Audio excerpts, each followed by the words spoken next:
Doctor صاحب یہ ارشاد فرمائیے کہ اب تو لوگ اہل اللہ کو لعین کہنا شروع ہو گئے ہیں اور کہتے ہیں جی جو ان کے پاس جاتے ہیں وہ بھی سارے مشرک ہیں.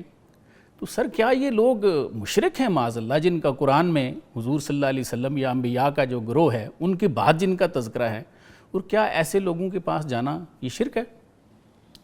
بسم اللہ الرحمن الرحیم. بہت شکریہ. ایک دل کے موضوع پر بہت اچھی گفتگو اور اچھا پروگرام آپ نے ایک ارینج کیا.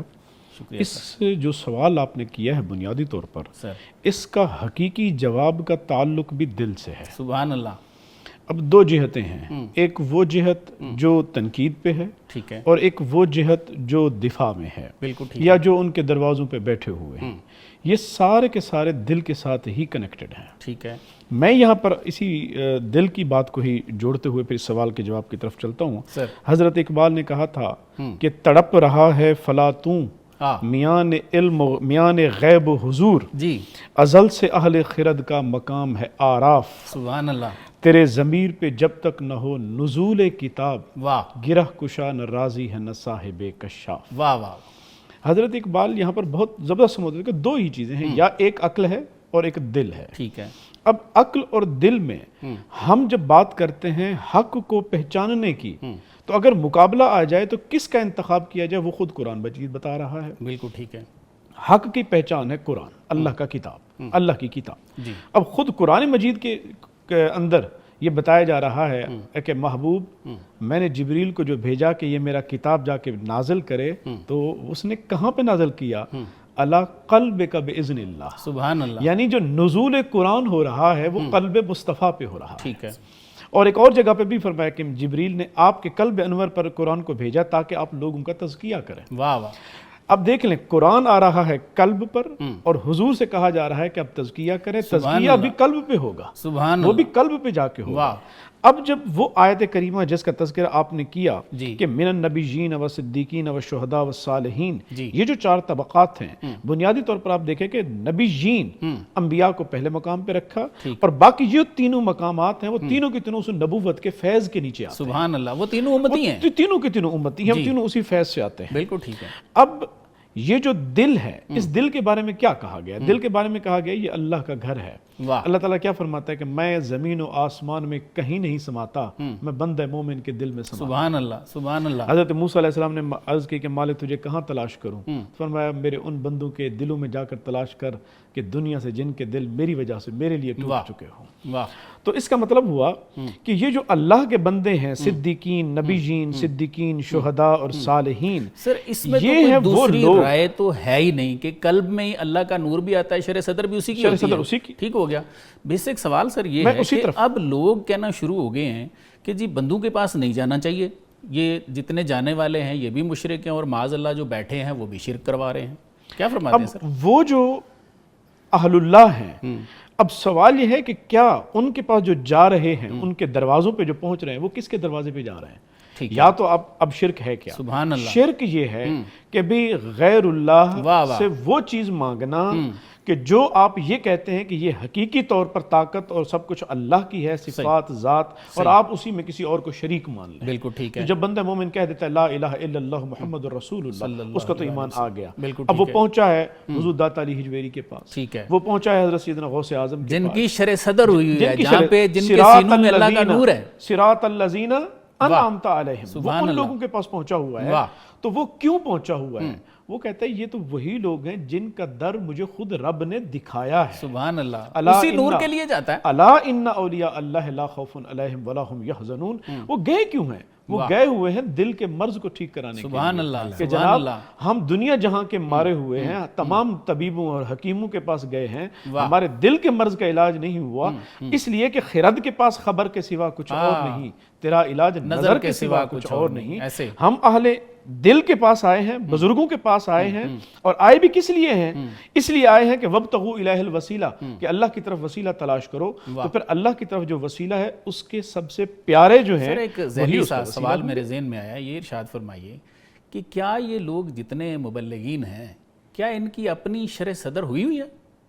دیکھیں جہاں تک اس میں جو دو طرح کے لوگ ہیں، وہ بھی ہیں جن کی شرح صدر ہے، وہ بھی کیونکہ قافلہ ہے، اب قافلے میں ہر طرح طرح کے لوگ بھی پہنچے ہوئے ہیں، کسی کوئی ہیں جو بہروپی ہیں، بہروپ دھار رکھا ہے، کچھ ہیں جو حق والے ہیں۔ آپ سمجھتے ہیں کہ کسی کی شرح صدر ہوئی ہو اور وہ لوگوں کو منع کرے کہ فلاں جس کی شرح صدر ہے اس کے پاس نہ جانا، ایسا ممکن ہے؟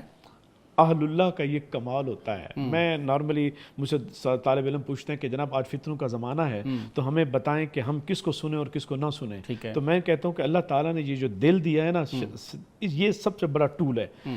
آپ جب کسی کو سنیں اور سننے کے بعد اپنی طبیعت پہ اثر دیکھیں، اگر تو طبیعت میں یہ اثر پیدا ہوا کہ فلاں گندا ہے، فلاں گندا ہے، فلاں گندا ہے، میری ذات ٹھیک ہے، تو پھر سمجھ لینا آپ نے کسی فتنے کے ساتھ بیٹھے تھے۔ صحیح۔ اور اگر آپ کا دل یہ کہنا شروع کر دے کہ مجھے اپنی ذات پہ توجہ کرنی چاہیے، اللہ کے سارے بندے ٹھیک ہیں، مجھے اپنی ذات پہ توجہ دینی ہے، تو سمجھ جائیے گا آپ کسی اہل اللہ کے پاس۔ ڈاکٹر صاحب وہ جو قرآن نے جو دیا ہے نا، ہمیں سٹینڈرڈ دیا ہے، وہ ہیں 4 لوگ، ایسے ہی ہے؟ اس پہ میرے خیال ہے کوئی دوسری رائے نہیں ہے۔ انعم اللہ علیہم من النبیین والصدیقین والشہداء والصالحین۔ تو ہر بندہ جو تبلیغ کر رہا ہے، کیا وہ ان 4 میں سے ہے؟ اب یہ گارنٹی میں تو دے نہیں سکتا، ٹھیک ہے، لیکن اتنا ضرور کہہ سکتا ہوں کہ اہل حق ہر زمانے میں موجود رہتے ہیں۔ ہاں، ان کے اصل لیے مبلغ تو وہی ہیں جن کا اللہ کہہ رہا ہے کہ ان کے پاس جاؤ، ان کے پاس بیٹھو، ان کی بات سنو۔ مولانا روم ایک کلام فرماتے ہیں، آپ فرماتے ہیں کہ جو اندھا ہے نا، اس کو امام نہیں بنانا چاہیے، اس کی امامت مکروہ ہے، اس لیے کہ وہ دیکھ نہیں سکتا، ہو سکتا ہے اس کا وضو ٹھیک نہ ہو، اس کا استنجا ٹھیک نہ ہو، دیکھ جو نہیں سکتا، تو فرمایا اندھے کی امامت مکروہ ہے۔ تو ایک سوال وہ لوگوں سے پوچھتے ہیں، ہم بھی مولانا کا سوال اپنی زبان سے آپ سے پوچھ لیتے ہیں۔ آپ فرماتے ہیں کہ کیا جو دل کا اندھا ہو اس کو اپنا امام بنا لینا چاہیے؟ سر امام تو ہوگا ہی وہی جس کا دل بینا ہو، سبحان جو اللہ، قلب سلیم رکھتا ہو، وہی 4 امام ہیں، وہی 4 لوگ ہیں۔ واہ واہ، تو آپ کو تو پھر اب اس کے لیے ہمارے پاس کسوٹی کیا ہے؟ وہ کسوٹی میں اس کے لیے بہترین مثال دوں گا۔ حضرت بہاؤالدین زکریا ملتانی رحمۃ اللہ علیہ کی خدمت میں ایک شخص حاضر ہوا کہ حضور مجھے کچھ دن یہاں رہنے کی اجازت دے دیں۔ وہ بندہ رہا وہاں پہ کچھ عرصہ، پھر کچھ عرصے کے بعد وہ اجازت مانگی، جانے لگا۔ آپ نے فرمایا بیٹا کیوں آئے تھے؟ اس نے کہا حضور مرید ہونے آیا تھا۔ آپ نے فرمایا کہ پھر مرید ہوئے تو نہیں؟ صحیح۔ کہا کہ حضور کوئی کرامت نہیں دیکھی آپ سے۔ تو آپ نے فرمایا بچے اتنے عرصے رہے، یہ بتا دو کہ اللہ کے نبی کی شریعت کی کوئی خلاف ورزی ہم سے دیکھی؟ تو اس نے کہا حضور وہ تو میں نے نہیں دیکھی۔ آپ نے فرمایا جاؤ پھر، استقامت سے بڑھ کر ہمارے پاس کوئی کرامت نہیں۔ سبحان اللہ۔ اصل چیز ہے کردار۔ چھوٹا سا سوال ہے کہ جب اللہ نے یہ 4 بندے فرما دیے ہیں کہ ان کے پاس جاؤ، ان کے راستے پہ چلو، جاؤ گے تو آپ کو کچھ بات سمجھ آئے گی۔ صحابہ حضور صلی اللہ علیہ وسلم کے پاس کیا نہیں آتے رہے ہیں؟ اتنے وفود آتے رہے ہیں، تو جاؤ گے تو سمجھ آئے گی۔ تو جو لوگ یہ کہتے ہیں کہ نہیں جی یہ تو بابے ہیں اور بابے تو شاہی کوئی نہیں، ان کے بارے میں یہ جو ایک سوشل میڈیا پہ چیزیں چل رہی ہیں، کیا فرماتے ہیں سر؟ دیکھیں اس بارے میں تو میں وہی کہ قرآن مجید کی پہلی سورت جس کو کہا گیا ہے فاتحہ، کہ یہ دروازہ کھول رہی ہے رشد و ہدایت کی طرف۔ صحیح۔ خود اللہ تبارک و تعالی ارشاد فرما رہا ہے کہ اے میرے بندے، تو نے مجھ سے جو دعا مانگنی ہے، دعا ہی یہ مانگ کہ مالک اہدنا الصراط المستقیم۔ سبحان اللہ۔ اچھا پھر صراط مستقیم کو بھی بندے کی دعا پہ نہیں چھوڑا۔ یہ نہیں کہا ممکن ہے بندہ ہے 10,000 راستے اس کو ملیں گے، پتہ نہیں کسی غلط راستے کا انتخاب کر کے یہ سمجھ لائے کہ یہی صراط مستقیم ہے، نہیں، اس پر بھی اللہ تعالیٰ نے اپنی رہنمائی خود کی کہ بھی کن راستوں، کن بندوں کا راستہ، صراط الذین انعمت علیہم، سبحان اللہ۔ اے میرے رب ان لوگوں کا راستہ دکھا جو تیرے انعام یافتہ ہیں، جن راہوں پہ وہ چل کر تجھ تک پہنچے ہیں، مجھے ان لوگوں کا راستہ دکھا۔ اب وہ لوگ کون ہیں؟ وہ بابے ہیں سبحان اللہ، جو بالکل ایسے اپنے سیرت میں، بالکل اپنے ایسے، کردار بالکل میں ایسے، بالکل وہ جو تھے کہ وہ ایسے تھے کہ جن کو دیکھ کر پھر اللہ یاد۔ سبحان اللہ۔